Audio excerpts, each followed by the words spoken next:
Welcome to the Fear Factor podcast with our fearless founder of Fit to Profit. She's a mama of two, yoga enthusiast and mindset junkie, and a performance coach. Each week, we'll cover everything from mindset to lifestyle to business. On our guest shows, we'll not only celebrate success stories with other leaders in the field, but we'll dive deep on their struggles and what it takes to build a dream life and business. And here's your host, Didi Kai.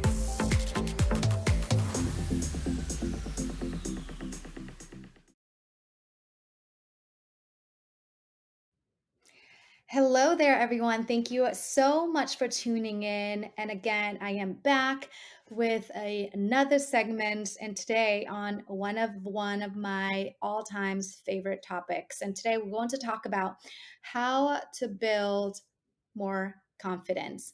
And before I even go into provide you the tips and the tricks of what you need to be doing, etc., based on my experience and through trial and error and etc., I want to share with you that once upon a time, before I can have the confidence to even get on video and share my voice and share my story and teach and etc., I really thought that confidence was innate, something that people were born with, like it was natural for someone, right? Like, oh, you have heard of someone being a natural born leader, or someone who is so confident that it seems so natural, it seems like effortless. And I just want you to know that for all of those times, if you felt like someone is natural, I can tell you that being confident is a skill, and it's a skill set that you can learn to master and that you can continue to grow into if you feel like you can really work on that. And I have some tips for you. Okay. First of all, one of the biggest things I know, learning from my experience and also from all of my clients, is the one thing that to learn how to trust yourself, right? And what's really interesting, what came up today when I was talking to one of my clients and also previously last week on the topic of confidence, is it's interesting where we're not really trusting ourselves. So hence we're waiting for someone's input or waiting for the external factor.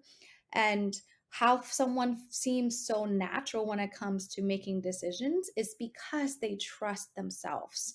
Like no matter what happens, that whatever it is that they're feeling, whether it's their instincts, whether their decision is formed from their previous experience in the past, it's really all stems from trusting themselves. And the truth is, for some people, it seems, again, like I said, really natural for some. And people can be confident from all different walks of life. It could be, a mom, it could be a CEO, it could be someone who is a minister. What's interesting is what I learned from my conversation with one of the amazing speakers last week on confidence was I agree with her that it's a skill set, meaning every single one of us is confident in something, right? Whether it is, yeah, I don't know, playing a game because the person has experience doing it, or whatever it is may be. It's that because they have practice being confident in different areas of their lives or doing the particular thing. And it starts with trusting themselves that they can learn the skill. And the second piece to building your confidence is really being able to make a decision. Of course, it ties into trusting yourself. And here's the thing that's really amazing is, let's say if you make a decision, and if you treat every decision and make a decision with confidence, meaning because you trust yourself, then no matter what the decision is, whether it may seem like it's a wrong decision initially, you will make the decision right. But also, when you are confident, you are able to make a decision. And one thing that really separates someone from being confident in the next person is they're really able to make a decision right there and then on the spot. And I'm not saying about making decisions with being emotional or being compulsive and things like that. Well, like, confident people are very, very self aware of how they're feeling, what's going on, what's happening, and really being able to make a decision so logical that that decision is not related to what happened, in the past, or how things didn't work out in the past. And being able to make a really fast decision and then move on from there, that's how you can really practice being confident. Okay. And then the next thing that is related to trusting yourself, making quick and the right decisions, is really never settle. Right? Never settle. And I mean by that is really lowering your standards. You can see that confident people really know, or seem to, right, know what they want, because they never lower their standards for any reason. For example, if they're looking for a particular product or service, and if it's not up to par to what it is they're looking for, they're going to keep looking. They will never settle for, oh, I'm going to settle with this because this may be the best thing. No, they're going to keep looking. They're going to keep approaching that next solution until it really meets their standards. So I want to say that for you to learn how to be more confident, it's perhaps look at your standards. Like, how are you viewing how things should be? And can you increase or up level your standards? Like, for example, it could be in relationships, right? Like, how do you want to be treated by your friends and family and neighbors and community? And do you want them to speak to you in a respectful way? Do you want them to rely on you? Whatever it may be, that is your set of standards.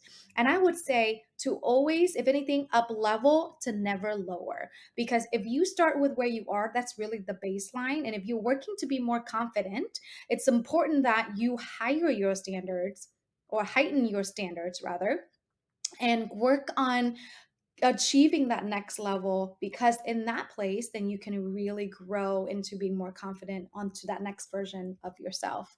And also, how to build confidence is just really going all in on yourself, like willing to bet on yourself. I know for some of us, being entrepreneur is exactly that. It's like you're willing to bet on yourself no matter what happens, and you're going all in.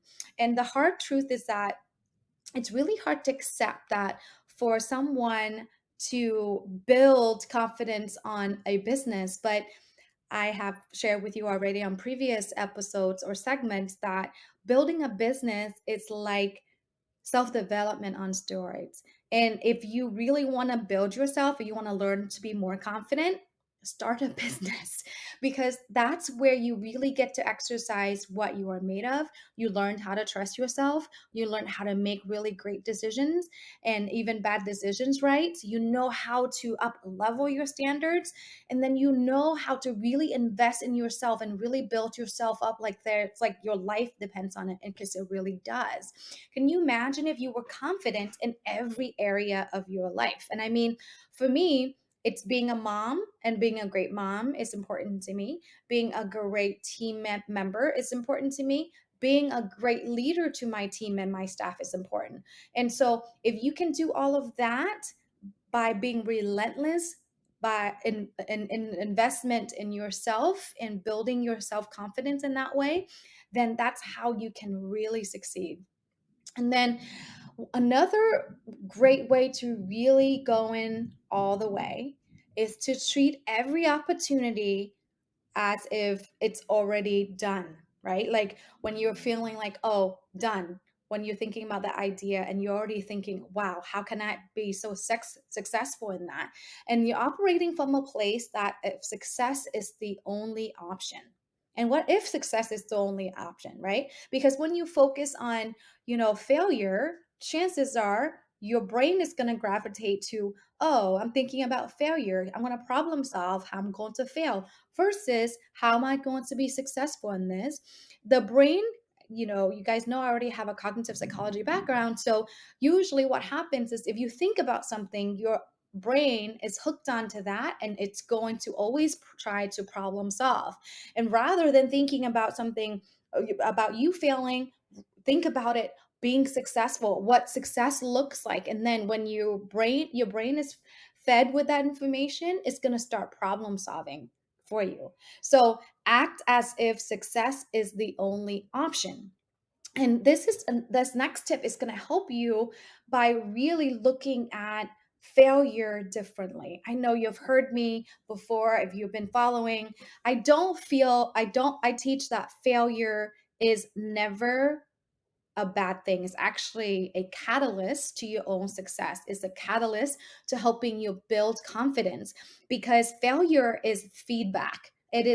Failure is always treated so negatively, but I can tell you the most confident and the most successful people fail thousands of times, before they can actually achieve their goals and the results that they really want. So treat failure as feedback, encourage it, and do it often. Fail as fast as possible. I can tell you in our business this year, we've gone through so many people trying to hire the right team members. We've gone through so many programs trying to make sure that we build the right operation for our business. We've tried so many different marketing strategies. Now we're literally down to one strategy for the rest of the year, because we have failed all the way through since the beginning of the year up until now. That's like almost 9 months. Yeah, almost 9 months. But that's how you can be more confident in yourself in making those decisions, by just failing forward. We talked about that. So failure is actually feedback. And we talked about, you know, confidence is a skill.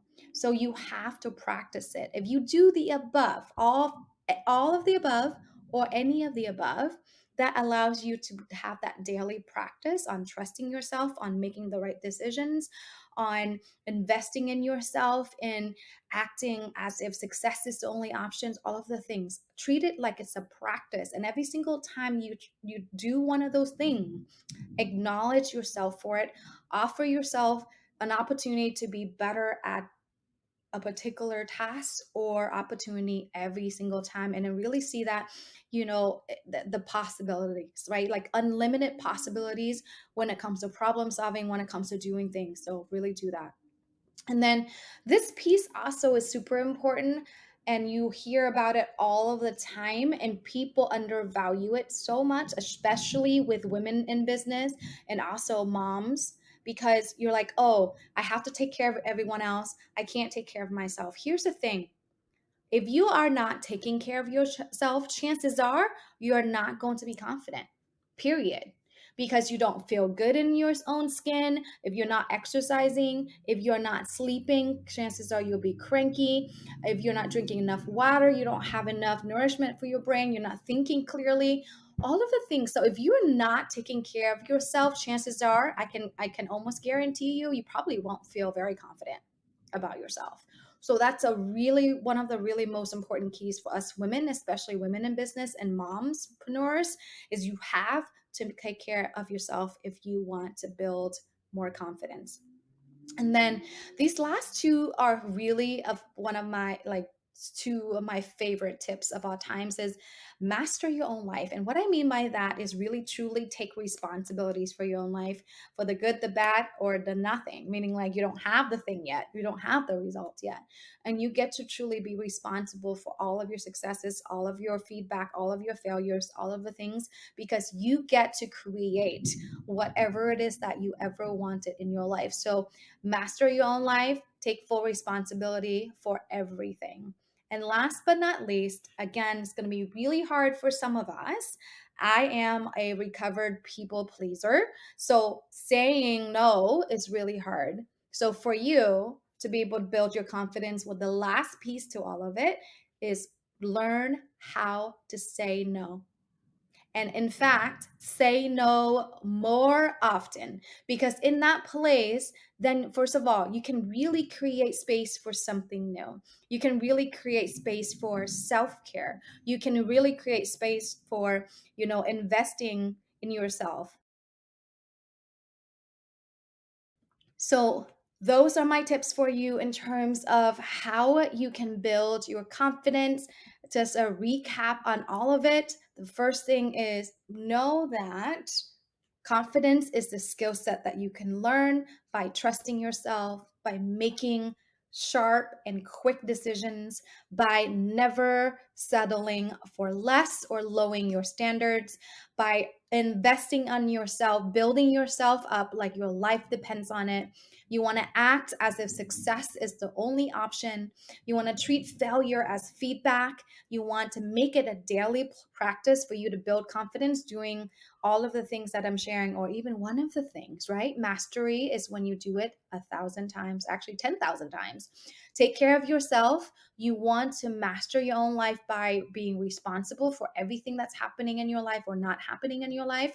Last but not least, one of the most important tips for you to build confidence is to learn to say no, and say no as often as possible, because in that place, you are creating more room for better things, for higher standards, for better decisions. So that is what I have for you today. And I'm inspired to share that with you because we are going through so much in our business right now, growing and expanding, also with my family as well. And those are tips that I live by and I practice on every single day to help me show up to you, show up to the audience, show up to whatever it is that I need to do. So I hope you take some of the tips to heart and start practicing, maybe not all, but a couple of those. And I would love to hear from you on social media. Find me there and let me hear about how you're doing and how these tips are working out for you.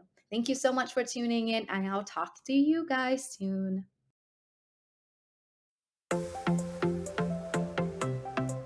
Thanks for tuning in to the Fear Factor podcast. Make sure to rate and subscribe to the podcast so you never miss an episode. New episodes are dropping every Thursday, and we can't wait for you to tune in next time. Until then, have an awesome week.